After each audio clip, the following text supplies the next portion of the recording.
So I wanted to hop on and talk about the 4 business lessons that I learned earlier this year, and to be honest, over the kind of like past 5-6 months. Really tough lessons to learn because I had to go through it the hard way, but really useful, and so far it's helped me double my net cash flow compared to last year month on month. So yeah, let's jump into it. So number 1 lesson, right? If you're scaling a service business, you need 2 people in it. One to handle sales, the other one to focus on service, right? You need those 2 people if you want to scale past, let's say, the 15 to 20K a month mark. Reason being is because, it's really difficult to context switch between sales, appointment setting, things along those lines, and focusing on acquisition to actually delivering a good service to clients in terms of reporting and everything in between.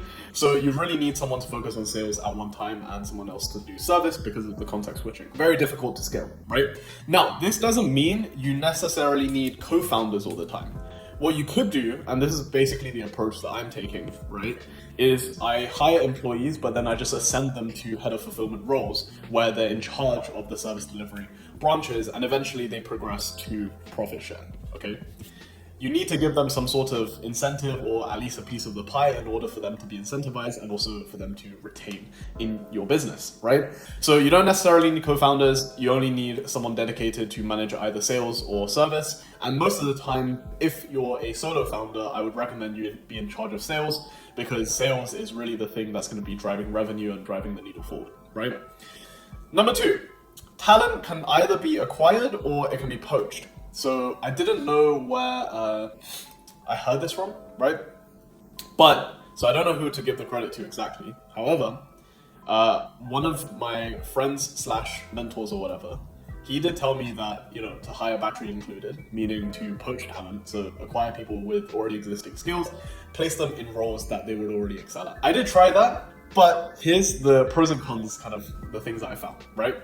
So poach talent, it's very fast, right? So it's quick, you can get one in about 2 weeks, poach it from another company.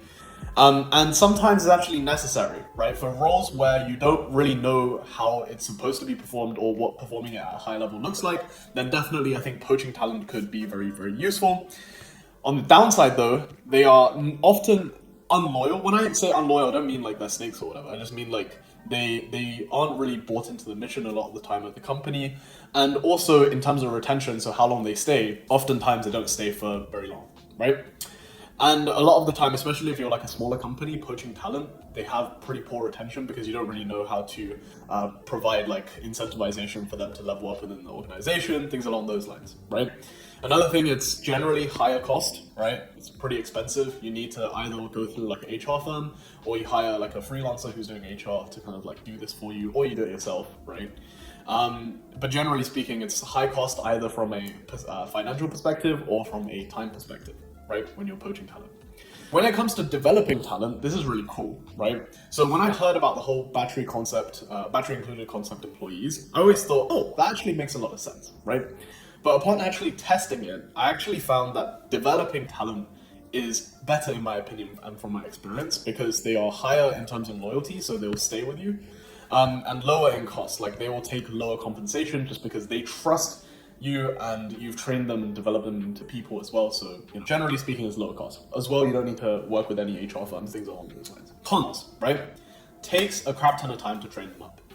You need to either work one-on-one with them or give them really, really good courses, things along those lines. Fortunately, I have an email training course. So, right now I've been acquiring talent within the student pool of there. And honestly, it's worked out super, super well. Like recently I plugged in one of my students into a few client accounts and he has been absolutely crushing it. So no doubt, I definitely think, developing talent is really, really cool. It is harder theoretically, just because if you're like a beginner agency owner, right, you don't really know what fulfillment is. You don't really know how to fulfill yourself. So overall, it's really impossible for you to train up someone who's like even more junior than you, right? In which case you would need to find more battery included employees.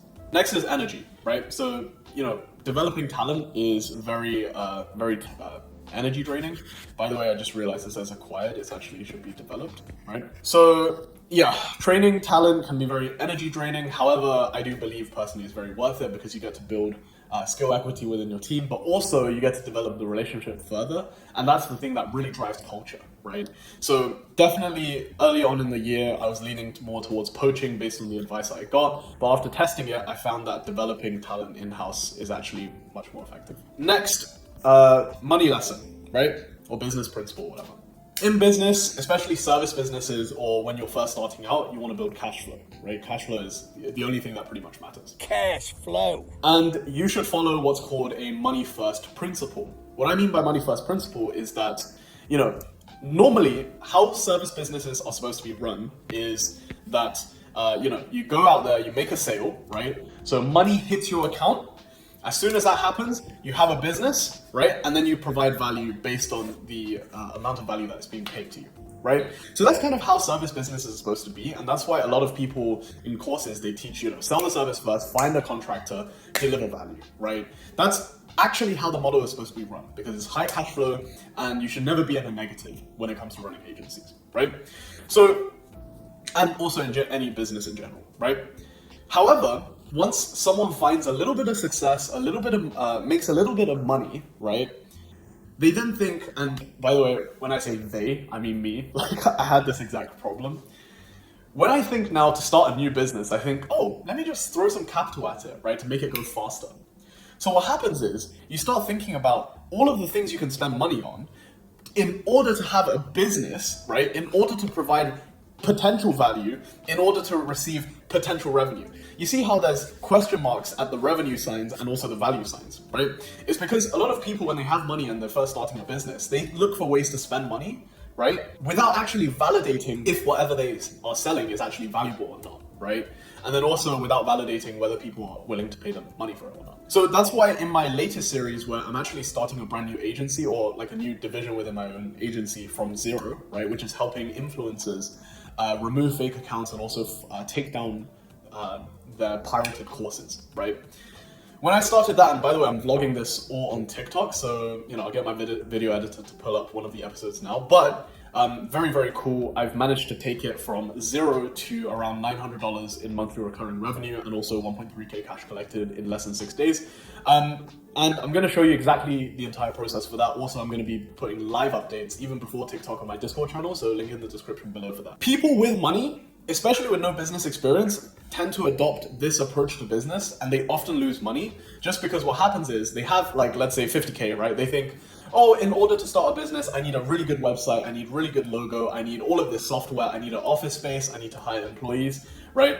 So they're thinking about 110 ways to spend money as opposed to 110 ways to bring money into the door, right? So that's why money first principle is very, very important when it comes to starting businesses. You don't have a business until it's generating cash, right? And after it starts generating cash, you have a business, that's when you can actually start providing value. Money lesson number 4, or business principle number 4. Time is always, always, always more valuable than money, right? So if you have a thought experiment, or if you put like a thought experiment to like an 80-year-old, right? Would they pay everything that they have just to go back to being 22 again? And the answer is almost always yes, right? Which means if you put the choice to someone, would they give up all of their cash to go back in time to be younger? They would, meaning time is more valuable. Like if you ask me, right, Boyan, would you give up all of your assets just to be 16 again? I would say yes. Just to be 13 again? Absolutely, right? So time is always, always more valuable than money. Because money is, to be honest, this is another conversation, but money isn't even real, if you really think about it. But anyways, and even recently, to be honest, I still have what's called poor people spending habits. Meaning that sometimes I buy things that steal my attention, and also not spending money to acquire time and network. So I've never actually really had an issue with the latter, right? I've always been very generous when it comes to entertaining people, or going out and placing myself in circles that are more advanced than I am, for example. I've never cheaped out on that. But where I have cheaped out is to areas where it allows me to buy my time back. So that would be like hiring cleaners, meal prep companies, ordering takeaway, things along those lines, just to save myself the time, right? I've not always done that, and in turn, that's cost me a lot of money in return, right?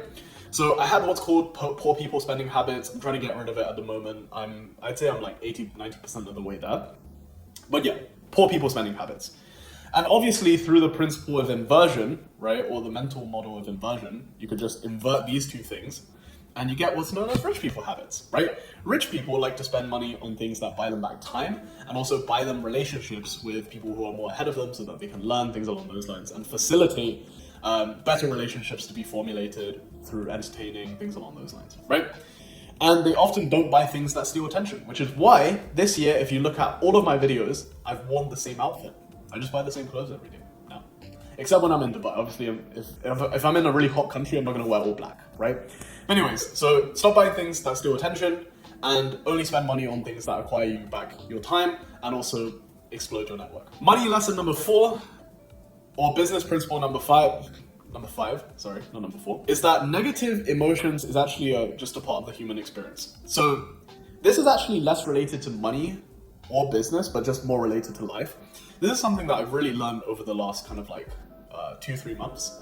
Last year, at points, I did really struggle with things like more kind of like existential things like meaning of life and, you know, is what I'm doing meaningful, of all of this shit, right? And I had a bunch of negative emotions towards work, towards fulfillment, things along those lines, right? I just wasn't sure, which caused me to feel anxious a lot of the time. I wasn't super happy with where I was at, right? And then this year, I had a huge paradigm shift in that perspective. By the way, when I'm talking about like negative emotions, things along those lines, right? I do not conflate that with me saying, you know, like, do not think that I'm talking about mental illness. Mental illness is a very different kind of like subject in general. But I think a lot of people, they confuse negative emotions with mental illness, right? Because the narrative that was being perpetuated on social media for the longest time was like, oh, you know, like, if you're depressed, it's okay to feel depressed. It's okay to, you know, take some time off and all of this shit, right? Like, feeling depressed is not a part of the human experience. Like, it's something that you shouldn't experience. And as a result of that, I believe what has happened now is that, you know, you get these, for lack of a better term, you just develop people into, right? They become emotionally not very resistant, and what happens is they think any negative emotion means that there's something wrong with them, when in reality, it's just a part of life, right? So I've drawn a little stick figure to represent people and their thoughts, and I wanted to highlight a concept to you guys called anti-fragile. This is a term or whatever coined by this guy called Nassim Taleb. Nassim?